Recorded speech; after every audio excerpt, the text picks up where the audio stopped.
بندیزه د بهسو په هجوم کې ژوندی مړی تاوېدمه د سکوت بلا خوړلې زندګي وضعیت و زما تاته ضرورت محرومي مې په نصیب و انتظار و کرخې کرخې زه خزان وهلی ګلم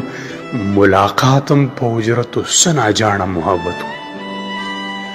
ذهن زړه سره په شرو د مزل ستړیا تیری خو